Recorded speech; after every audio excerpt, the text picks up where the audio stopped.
దేవుని మందిరానికి వెళ్తున్నానంటే జనులు ఎలా ఉండాలంట?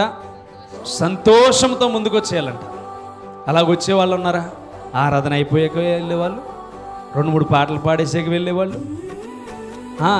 ఎందుకు చెప్తున్నానంటే, నువ్వు దేవుని మందిరానికి ఎంత ప్రాధాన్యత ఇవ్వగలిగితే అంత ప్రొటెక్షన్ దేవుడు నీకు ఇస్తాడు, నీకు అంత బలాన్ని ఇస్తాడు. అందుకని అంటున్నాడు, నీ వలన బలము నొందు మనుషులు ధన్యులు, యాత్ర చేయు మార్గములు వారికి అతి ప్రియములు. అర్థమవుతుందా?